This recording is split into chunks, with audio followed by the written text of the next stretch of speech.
Yves Engler, candidate or would-be candidate for the leadership of the NDP. I understand that's not completely sorted out yet, but thank you very much for spending a few minutes with Ottawa Forum on Israel-Palestine today. We know that you have very strong positions on the Israel-Palestine question, and we'd like to hear your thoughts a bit more clearly. Well, thanks for having me. Our thoughts, our campaign, what we've put forward is basically that we need to first begin by upholding Canadian law, that would be a big step forward, not just international law, but Canadian law. So, meaning the arms sales, they violate the Export Import Act or the arms purchases. The charities revenue, Canada's rules say it's illegal to support Israeli military, West Bank settlements, racist organizations, municipalities. And we know dozens of organizations are supporting subsidized registered charities are supporting projects like that in Israel.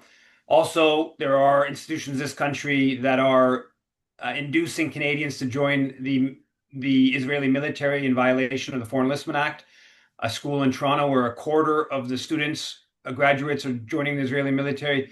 And also, we know that there are many hundreds of both Canadians and Israelis who've come to Canada who fought in Gaza, and there has not been any evidence of an individual being investigated under the War Crimes and Crimes Against Humanity Act. So just upholding Canadian law would go a long ways in ending Canadian complicity in this Israel's Holocaust in Gaza. So your basic orientation is to focus on what Canada can and should do in the context of international law. Is that a fair statement? Well, I'm not talking about international law. I'm talking about Canadian law. Uh-huh. That Okay. what I Yep. just laid out was Canadian law. So if we just upheld our own laws, we would be a big step towards ending complicity. More generally, the way I frame it, so I think the basic framing, and I don't think enough of the Palestine solidarity world has formulated this way. My basic framing is that Zionism has been a racist movement from the get-go. It's been about dispossessing indigenous people. It has totally destabilized the region. It undercuts development in the region or independence in the region. And it's been obviously a complete catastrophe for Palestinians. And the worst of it is what we've been seeing in Gaza over the past 2 years, which I call a live stream Holocaust. Now, the demands should be fairly Excuse uh, me. The demands of the Canadian government or demands by the Canadian government of Israel? We'll just make sure. demands of the Canadian government, Right. not at all of the demanding of Israel. Right. The demands of the Canadian government are upholding our law, like I said, on the arms, on the registered charities, which, $500 million a year in projects supported in Israel. That's something that's totally unique. Canadians fighting in the Israeli military and Israelis and Canadians coming back after killing people in Gaza. But more generally, we need to stop treating Israel as this completely unique, special country. If we treated Israel like we treat, let's say, Colombia, a traditional right-wing U.S. ally in South America, if we treated Israel in the same way, it would be a big step towards justice. And when I talk about that, the charities is an extreme example. So you have 300 of these registered charities that send towards $500 million a year to projects in Israel. You also have hundreds more charities These are that sorry. These are 300 Canadian charities that by charities you mean that they have tax charitable status, and so part of it is people get tax relief for making contributions. And your assessment is that there's close on to $500 million a year that's being sent to Israel annually. Is that right? yeah. So Justice Advocates has shown that at least 400 million a year. And the number is of exact number of these charities is difficult to get a full assessment. But we know dozens of them support the Israeli military. The most egregious example being the Hesek Foundation for Lone Soldiers, which has sent Heather Reisman and Jerry Schwartz have sent $200 million over the past 20 years to projects to basically enable non-Israelis to join the Israeli military. So Montrealers, New Yorkers, Parisians that join the Israeli military get free education and other perks after doing so. Didn't our Canadian embassy in Tel Aviv also offer some support for lone soldiers? Well, in January of 2020, the ambassador, Deborah Lyons, then ambassador, hosted a pizza party for, I believe it was 78 Canadians that were then fighting in the Israeli military, which gets to the point of this uniqueness. There is no other instance I know in the history of Canadian foreign policy where a Canadian embassy has held a party for Canadians fighting in another country's military. Leaving aside what the Israeli military does to Palestinians, does to the region, why would an ambassador for Canadian of the Canadian government ever host a party for Canadians fighting in another country's military? It makes no sense according to simple nationalistic logic. And that's why the Canada Revenue Agency has a rule, and the wording is very clear. It is charitable to support the Canadian military. It is not charitable to support another country's military. It has nothing to do with the war crimes, crimes against humanity the Israeli military is causing. It has completely to do with nationalist Canadian logic. Why would we subsidize another country's military? So it's a question of just upholding the rules that are already in place. Same And thing with. what's your assessment, Eve, of why it is that not only this Canadian government, but basically all Canadian governments since 1947, 48 have treated Israel especially? What are the main drivers about that? Well, we know historically, I talked about this in my Canada Israel book. In 47, when Lester Pearson promoted the partition plan, he very much saw Israel as a geopolitical outpost of Western power in the Middle East. He was also a Christian Zionist. And so those are forces. Christian Zionism begins in Canada before Jewish Zionism. That goes back to the Confederation, people like Henry Wentworth Monk. So there's a dynamic there. There's obviously Canada's alignment with the British Empire. That's why Canadians fought to conquer Palestine in 1917. It was a general who took charge of who took control of German West Africa during World War One. He then goes and leads a mission to try to conquer Gaza, and then he fails. Charles Dobell. He fails, and then about 400 Canadians fought in Allenby's mission that are successful in conquering Palestine. So Canada's association with the British Empire was a central factor in support for Zionism.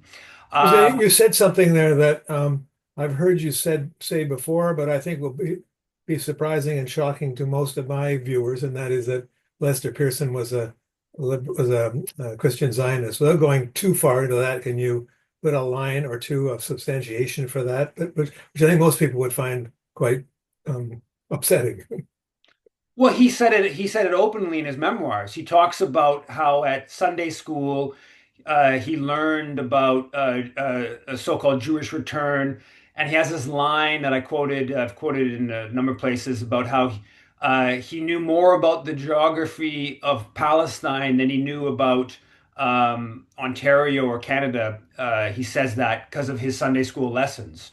So I don't think it's for anyone who has read Pearson's memoirs or has sort of. I wrote a book about Lester Pearson. Lester Pearson, peacekeeping may hurt. Oh, totally forgetting the name of my book now. But the about Pearson's, foreign policy, and so uh, he was a staunch Zionist. I don't think that Christian Zionism was the main factor of his support. I think his main factor was that he was somebody who brought Canada towards the U.S. empire Yeah. from Okay. the British. All right. And so he was kind of focused on what Washington desired in the partition plan. But yeah, but he definitely was a Okay. Christian Zionist. Christian Zionism is clearly a very major and potent political force in the United States. But do you think it's it's one of the main drivers today for Canada's support today for Israel? No, I don't. I think historically, when Canada was a more Christian country, it was a more substantive, played a more substantive role. And I think it's important to distinguish between the broad Protestant historic support for Zionism, and that is real, and the evangelical Christian Zionism of today, which is, I think, at a time when Canada was a more Christian country, and particularly, a sort of WASP or the Protestant Zionism was a quite substantive cultural impact. As Christianity has declined in importance, that of course is weakened. Now there is a Christian Zionist kind of more evangelical end times kind of thing, and people like the Charles McVety, and they're the principal figures in that today. But I think that the other important parts of Canadian support for Israel is that the Jewish Zionist movement is very influential. It's very well organized. It's very well resourced. And they also have a kind of unique disciplining stick, ideological stick, which is to basically label those who criticize Israel, those who try to upend the Jewish Zionist support for Israel. They're able to label them anti-Semites.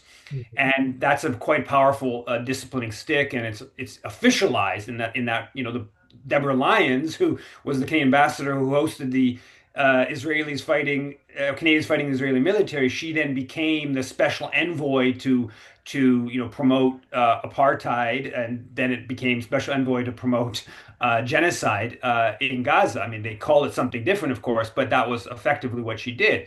And that's all under the rubric of sort of the anti-Semitism smear.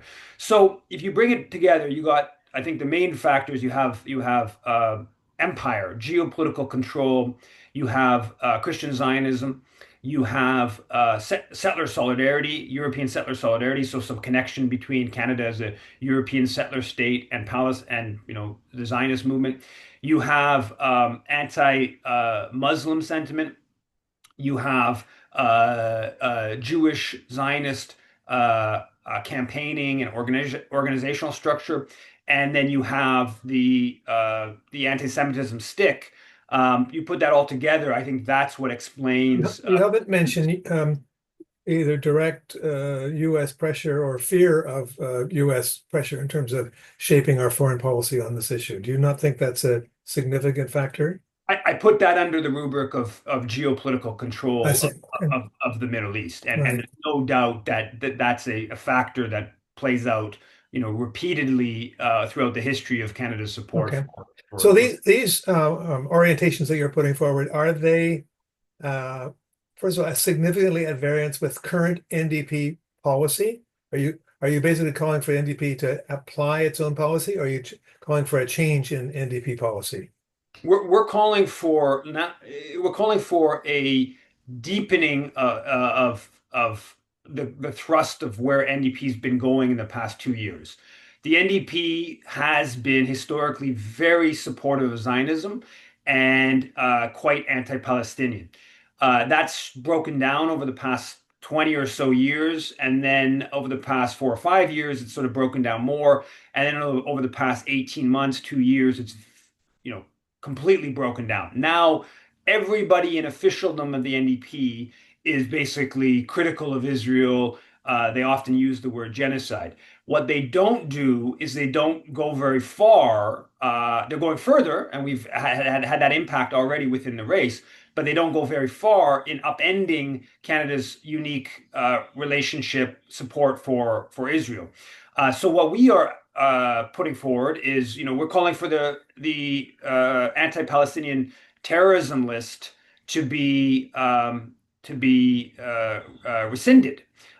We know that most of Palestinian political life is basically labeled a terrorist, according to the Canadian government, and that then it undercuts their rights under international law, which is the right to resist, including through force of arms, an illegal occupation. Obviously, Israel is engaged in illegal occupation in the West Bank and in Gaza. As the Now, I doubt that the NDP supports that UN resolution which said the occupied people have the right to resist by force. I would be very surprised if the NDP would actually support that.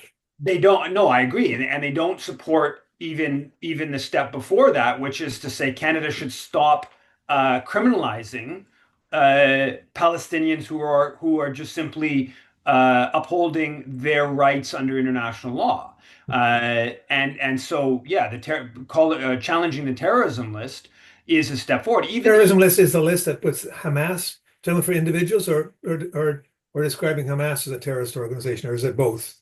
It describes no organizations. It describes Hamas, Popular Front for Liberation of Right. Palestine. There's now I believe there's 10 different organizations that are either Palestinian or organizations in Canada that have been listed because of supporting Palestine. The two egregious examples are Irfan back in 2011 that was put on the terrorism list And because it that Irfan was a charity organization, it was an Islamic charity organization, yeah, correct? international refund for the afflicted and needy who that was supporting orphans in Gaza and the hospital in Gaza, and they were channeling the money through the post office, which was controlled by Hamas after it took control of Gaza. And they same thing with the health ministry. They provided dialysis machine to the health ministry, and that was controlled by Hamas. And they got listed first ever Canadian-based organization to be listed as a terrorist organization. And then a year ago, or 13 months ago, the Sami Dune Palestinian Yeah. Political Prisoners Network, which is a grassroots group in Vancouver, just like an activist grassroots organization, it was listed. No one claims that they engage in any form of violence. The only claim was that they supported the Popular Front for Liberation of Palestine, which itself was a listed organization, listed as a terrorist organization, which the PFLP hasn't even really engaged in much violence for quite a while now. Right. So it's a deeply anti-Palestinian. It's also a big threat to our civil liberties.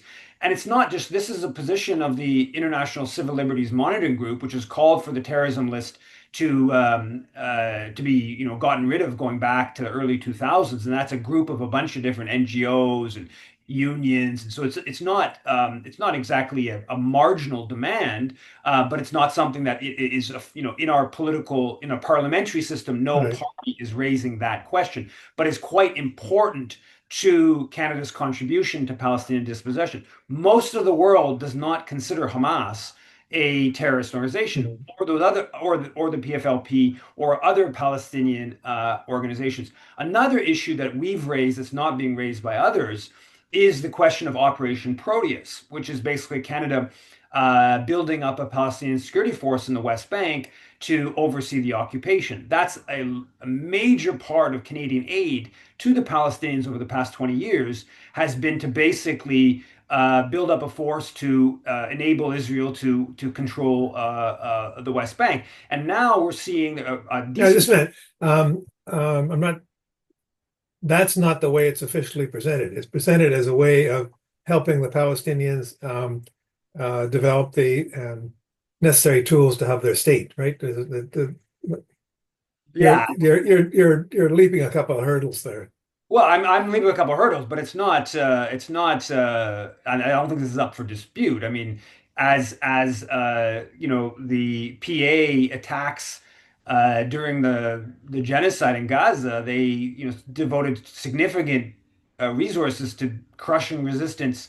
The Palestinian Authority's security force, which we've trained, financed, overseen for 20 years, they devoted significant resources to crushing resistance in Jenin refugee camps and the like. So this is pretty widely to call the Palestinian Authority security forces the subcontractor of the occupation is I don't think a marginal position. It's certainly widely held among Palestinians.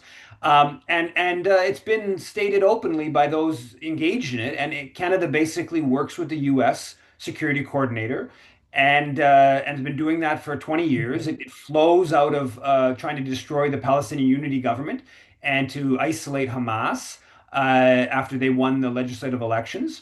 And And so, yeah, that's been a big part of our resources to the Palestinians. And Harper government officials were very open about this. They boasted about it basically.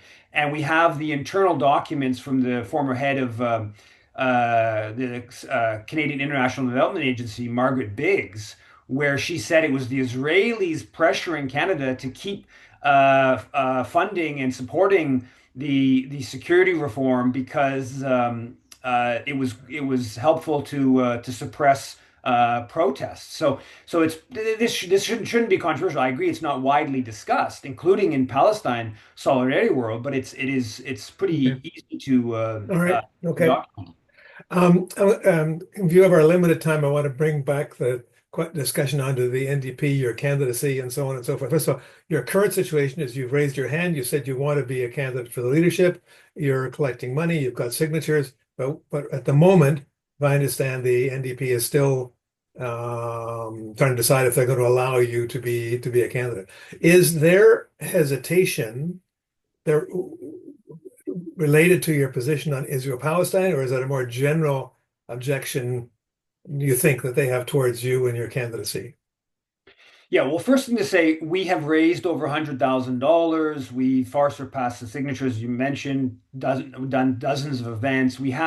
There's no argument that we don't have more support than at least two of the candidates, Tony McQuail and Tenille Johnson. There's just simply no argument that the campaign doesn't have more support than them. Maybe Avi and Heather have more, even Rob Ashton, it's not clear.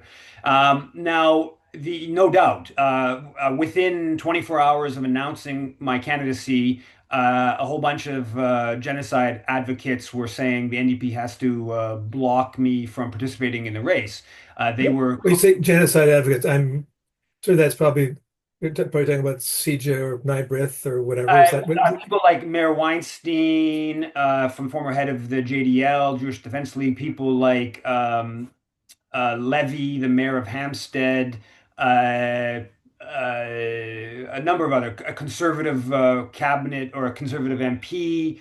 These are They people you broadly consider to be part of the Israel lobby. And just to clarify for anybody listening, you are Jewish, at least by family.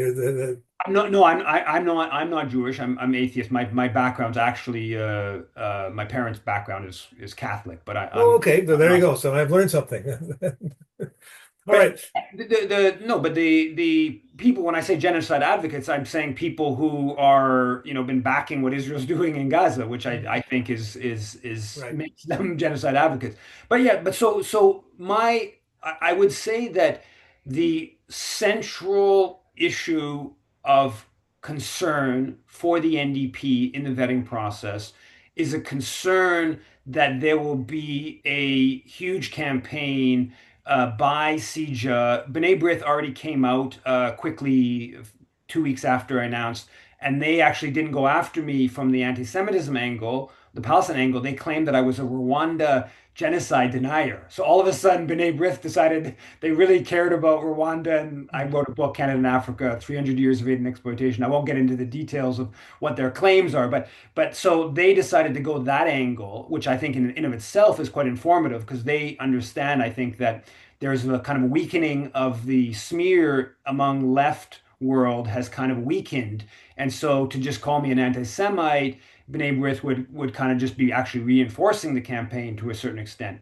at least among NDP voters. Whether that's the case more broadly, that's a different discussion. But yes, there's no doubt that my opposition and my hard line framing of what Canada has supported Israel doing, like calling it a Holocaust, is that's language is not used by other members, other participants in NDP leadership race, and that's something that raises eyebrows among official. Now the word genocide is sort of acceptable and in the NDP world, and whatever, right? And some of the positions like the terrorism list, like Operation Proteus, and being clear about like what the anti-Semitism envoy is about. Erwin Kotler didn't set that up because he cared about combating anti-Semitism. He set that up because he wanted to protect Israel from criticism.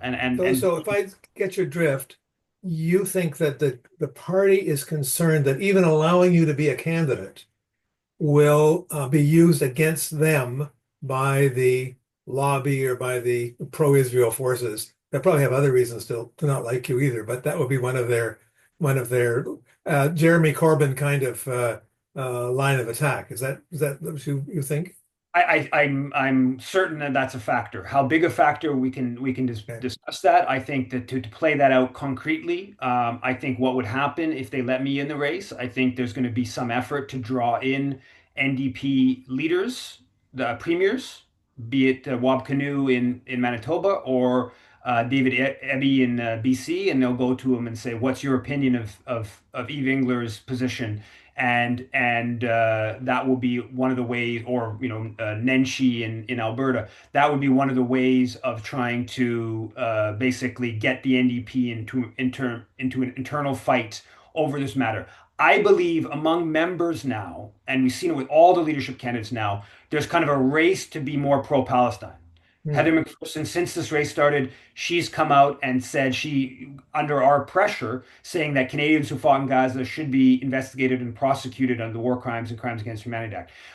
Tennealle Johnson and Tony McQuail have come out and said that the NDP should boycott CIJA, the Center for Israel and Jewish Affairs. Avi Lewis has more or less said that, not quite totally directly, but getting pretty close to that. So we've been able to push, and that's in part out of direct pressure from some of the stuff we've been doing. So we've been able to push the NDP, which was already going in the right direction on this question. We've been able to push it even further. So that in my opinion, I'm very obviously happy with that and feel like that's a contribution. But nonetheless, there is still within the broader NDP structure, certainly at the provincial level, with regards to Wab Kinew and David Eby, they have not taken that kind of position. They have still tried to work with CIJA, work with sort of official Hmm. Israel lobby organizations, and I think there would be some concern. Not without any merit, also, I should say. I mean, the Israel lobby is powerful, right? And so there would be an effort to really kind of draw the provincial parties, the provincial leaders into sort of an internal NDP kind of fight. Now, On Eve, I hope you won't be angry with me, but I would say I don't think you have any chance of winning. So, why are you doing it? Maybe you don't agree with my assessment, but why are you doing this? Yeah, I don't think we have no chance of winning. I think obviously we're not the favorite. I'm not. Yeah. And when we started this whole thing, I stated I thought maybe it was like 1 in 10,000. It's much higher than that now. There's no doubt about it. I think it's actually plausible to have the most votes on the first ballot on the like it's a ranked vote, which would work against me. But I think it's possible that we had 18% of the preferred candidate votes, and then we didn't succeed in winning because we were ranked lower in the ranked ballot. Um, but I'm doing this to win. I'm, going full on to try to win, not with the expectation that's going to happen. I wouldn't, if the vetting, the bookies odds, I wouldn't put, I'd want some pretty good odds to put any money down. But I mean, that's any NDP leader has to be campaigning to be prime minister, even though the odds are low, right? You have to go into it full on. Exactly. And just like the other candidates, I mean, like I said, there's two other candidates that there's no doubt that we have more support. They couldn't find the 25,000. They couldn't raise the 25,000. We raised $75,000 in 20 days or 15 days or Mhm. whatever it was exactly. We did it like immediately. The signatures, some of them have just been struggling to get the signatures, and they have access to the whole NDP list. We don't even have access to the NDP list because we haven't got past vetting. So we raised all our money without tax credits. We raised done all our events without the NDP list. So uh, we have significant support now. But it's also it's a bigger political, it's about mainstreaming these ideas. We have pushed our platform, our comprehensive platform was released about a month ago. Just today, Avi Lewis released some of his platform. It's pushed them way to the left. So we've already impacted the positions. Heather McPherson's taken our position almost like word for word, calling for declaring a national emergency on housing, and taken the language of funding co-ops, and going after the real estate investment trusts, not going as far as we're going in terms of turning the real estate investment trusts into co-ops, but going significantly in that direction. So I'm not in this race to just become NDP leader for the sake of becoming NDP leader. I'm in the race to change the political trajectory of this country. And we've already contributed to that. Obviously, the question of Palestine is one that's very close to me. Something I worked on a lot for, since I was expelled from university for opposing, in part, Benjamin Netanyahu's presence in 2002 at Concordia when I was in the student union. I've been, campaigning on this issue, but it's about mainstreaming it. It's about having an impact on the politics, and we've done that. Will we win? It's very unlikely. It's very likely they won't even let us formally participate in the race.